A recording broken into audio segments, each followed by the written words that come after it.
Olá, Carlos Francischini, seja mais uma vez muito bem-vindo, muito bem-vinda à Universidade do DNA. O tema desse vídeo é de extrema importância, muito usado nos sequenciamentos de nova geração. Eu vou explicar para você o que é uma biblioteca de DNA e o conceito de DNA barcode. Fica até o final.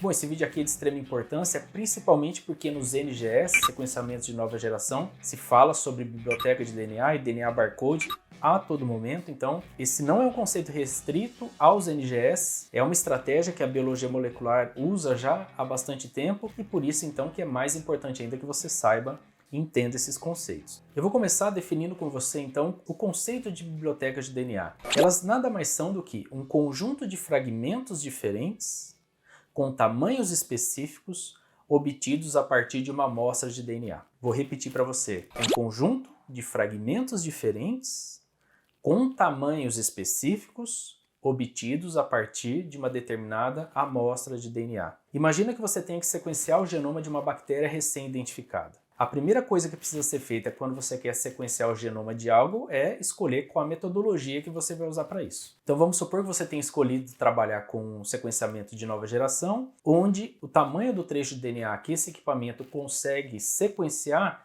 varia de 200 a 400 pares de base. Então não adianta você querer que ele sequencie trechos maiores que isso, porque a metodologia não permite. Por mais que o genoma de uma bactéria seja pequeno, 200 ou 400 pares de bases é um fragmento muito menor do que o genoma completo. Então, qual que é a alternativa? Você vai precisar gerar uma biblioteca onde esse genoma bacteriano esteja fragmentado em pedaços de 200 a 400 pares de bases, ou seja, uma biblioteca de DNA genômico dessa bactéria. Uma outra situação é na análise de exomas, por exemplo. Nesse caso, o que te interessa é apenas a informação codificante daquele indivíduo em fragmentos específicos. Ou seja, você vai precisar então gerar ou construir uma biblioteca de DNA formada apenas por fragmentos de tamanhos específicos que fazem parte daquele exoma. Outra utilização também é na análise de painéis genéticos. Eu vou te dar o exemplo aqui do painel de câncer de mama, que nada mais é do que a análise conjunta de dezenas ou centenas de genes relacionados a essa doença. Para fazer essa análise, você vai precisar construir, gerar uma biblioteca de DNA que possui fragmentos de tamanhos específicos de todos esses genes. Entendendo esses conceitos, vem a pergunta: Carlos, como é que é possível, então, a partir de um DNA genômico, eu construir uma biblioteca de DNA com os fragmentos do tamanho que me interessa? Eu vou te dar aqui 3 possibilidades, tá? A primeira é utilizar equipamentos chamados de sonicadores. Esses equipamentos, eles emitem energia ultrassônica capaz de quebrar as ligações fosfodiéster, as ligações que acontecem entre os nucleotídeos. Então, basicamente, você faz a extração do DNA genômico do organismo que te interessa e coloca esse tubinho no sonicador. Quanto mais tempo você deixa esse material no sonicador, maior a degradação. Então, nesse caso, o comum é ser feito um teste de vários tempos diferentes, e aí vai correndo num gel de agarose para verificar a faixa de tamanho da população de fragmentos que está sendo gerada, até você encontrar um tempo específico que a sonicação quebre de uma forma que gere a maior parte dos fragmentos dentro daquela faixa que você deseja. Outra possibilidade também de fragmentação é usando enzimas de restrição, que é a fragmentação enzimática. As enzimas de restrição são tesourinhas moleculares, cortam em regiões específicas. Então, se você pegar um DNA genômico qualquer e incubar com 2 ou 3 enzimas de restrição, elas vão encontrar os seus sítios ao longo de um genoma milhares de vezes. De tal forma que o produto dessa digestão vão ser fragmentos muito menores do que o DNA genômico inicial. Para que seja definido o número de enzimas a serem usadas e quais são essas enzimas, precisa de teste também, igual lá no sonicador. O que é bom, que eu já te adianto, que quando você trabalha com fragmentação enzimática utilizando kits, essas enzimas já vêm nos kits, o tempo que você deve deixar ali, a quantidade de DNA, para gerar a faixa de produtos ali que são do seu interesse. Então, pessoas já testaram isso antes, para colocar dentro da caixinha e te entregar ali no laboratório. A terceira opção para gerar fragmentos pequenos, para mim é a mais simples de todas, mas aplicados em casos restritos. Vou dar o exemplo de novo lá do painel de câncer de mama. Você concorda que nesse caso o objetivo não é analisar o genoma inteiro, mas só genes específicos. Então, nesse caso, o mais conveniente é usar PCR convencional para já amplificar trechos específicos de cada gene desse. A gente está falando aqui de fazer reações multiplex com centenas ou até milhares de pares de primers, tá? E a vantagem desse tipo de aplicação é que, ao contrário da sonicação ou da fragmentação enzimática, aqui você não precisa definir quais são as enzimas ou quanto tempo deixar, porque o próprio desenho dos primers já garante que aquele produto vai ser gerado do tamanho que é desejado para a aplicação que vai ser posterior. No final, então, desse processo, você vai obter uma biblioteca constituída por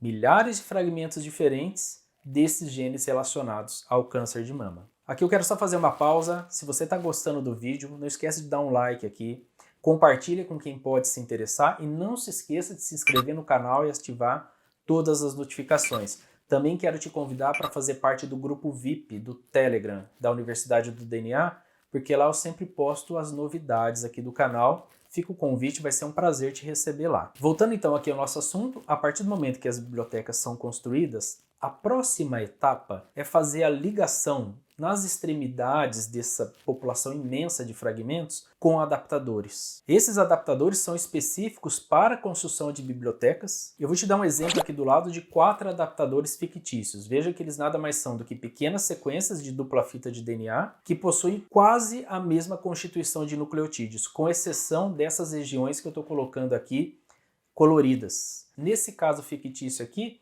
a única coisa que está mudando entre esses 4 adaptadores é essa pequena região. E são essas regiões que recebem o nome de barcode. Então pense no barcode como sendo o código que você vai dar àquela biblioteca, o código de barra, a tag, a informação que vai ser característica daquela biblioteca que você construiu. Para ficar mais claro e mais aplicado o conceito de biblioteca e barcode, eu vou dar um exemplo do que acontece na metodologia Ion Torrent, do equipamento Ion Torrent da Thermo Fisher. Vamos colocar aqui uma situação de rotina, onde existem 5 pessoas que precisam fazer o painel de câncer de mama, então 5 mulheres. A hora que esse material, o sangue dessas pessoas chegam no laboratório, são submetidos à extração do DNA, e aí o analista vai usar o kit, que é específico da Thermo Fisher para painel de câncer de mama.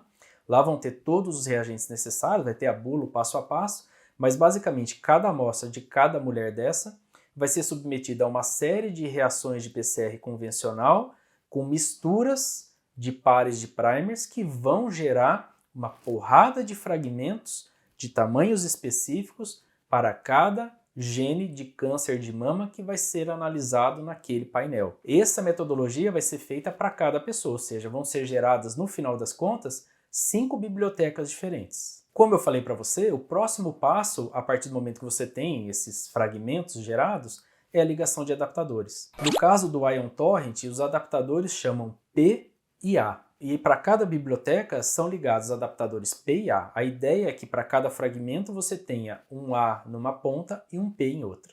Só que o adaptador P é o mesmo para todas as amostras, para todas as bibliotecas. O que muda são os adaptadores chamados de A. Aí tem o A1, A2, A3, A4, A96, tem um monte, tá? Você pode comprar kit, eles vendem kit só desses adaptadores. E o que muda de um adaptador A1 para o A2, para o A3, para o A4? A constituição de nucleotídeos é quase a mesma, porém existe um pequeno trecho internamente a eles que vai ser o código de barras, que é o barcode. É isso que vai caracterizar cada adaptador A. Então, dentro desse exemplo que eu estou te falando, cada biblioteca dessa, de cada indivíduo diferente, vai ser ligada aos adaptadores. Então, seriam 5 reações diferentes para a ligação dos adaptadores. A biblioteca 1 com adaptador A1IP, a biblioteca 2 com adaptador A2IP, a biblioteca 3 com A3IP, a 4 com A4IP e a 5 com A5IP. Lembrando que o adaptador P é sempre o mesmo para todos os casos. Finalizado esse processo, vem o que é a parte mais bonita da utilização dos barcodes. A partir do momento agora, então, que você tem cada biblioteca sua ligada a adaptadores específicos que você sabe quais foram, você pode misturar todas elas dentro de um mesmo tubo. A beleza dos sequenciadores de nova geração é poder fazer sequenciamento em larga escala. E a utilização de barcodes garante que esses sequenciamentos possam ser feitos lá no equipamento aleatoriamente. Porque sempre que ele começar um fragmento, ele vai começar pelo adaptador A. Então, sequenciando o adaptador A, em algum momento ele sequencia o barcode, E aí você cadastra manualmente no software de tal modo que o equipamento vai entender que todos os fragmentos que possuem o barcode A1 pertencem ao indivíduo X, todos os fragmentos que possuem o barcode A2 para o indivíduo Y e assim sucessivamente. Depois de todo esse processo de sequenciamento de larga escala, vem a parte de bioinformática, que é então a separação de todos esses fragmentos e posterior análise. Eu espero que tenha ficado claro para você, são conceitos extremamente importantes. Se ficou alguma dúvida, deixa aqui nos comentários, eu quero saber o que você está achando dos vídeos. Não esqueça de dar um like e a gente se encontra nos próximos. Até mais!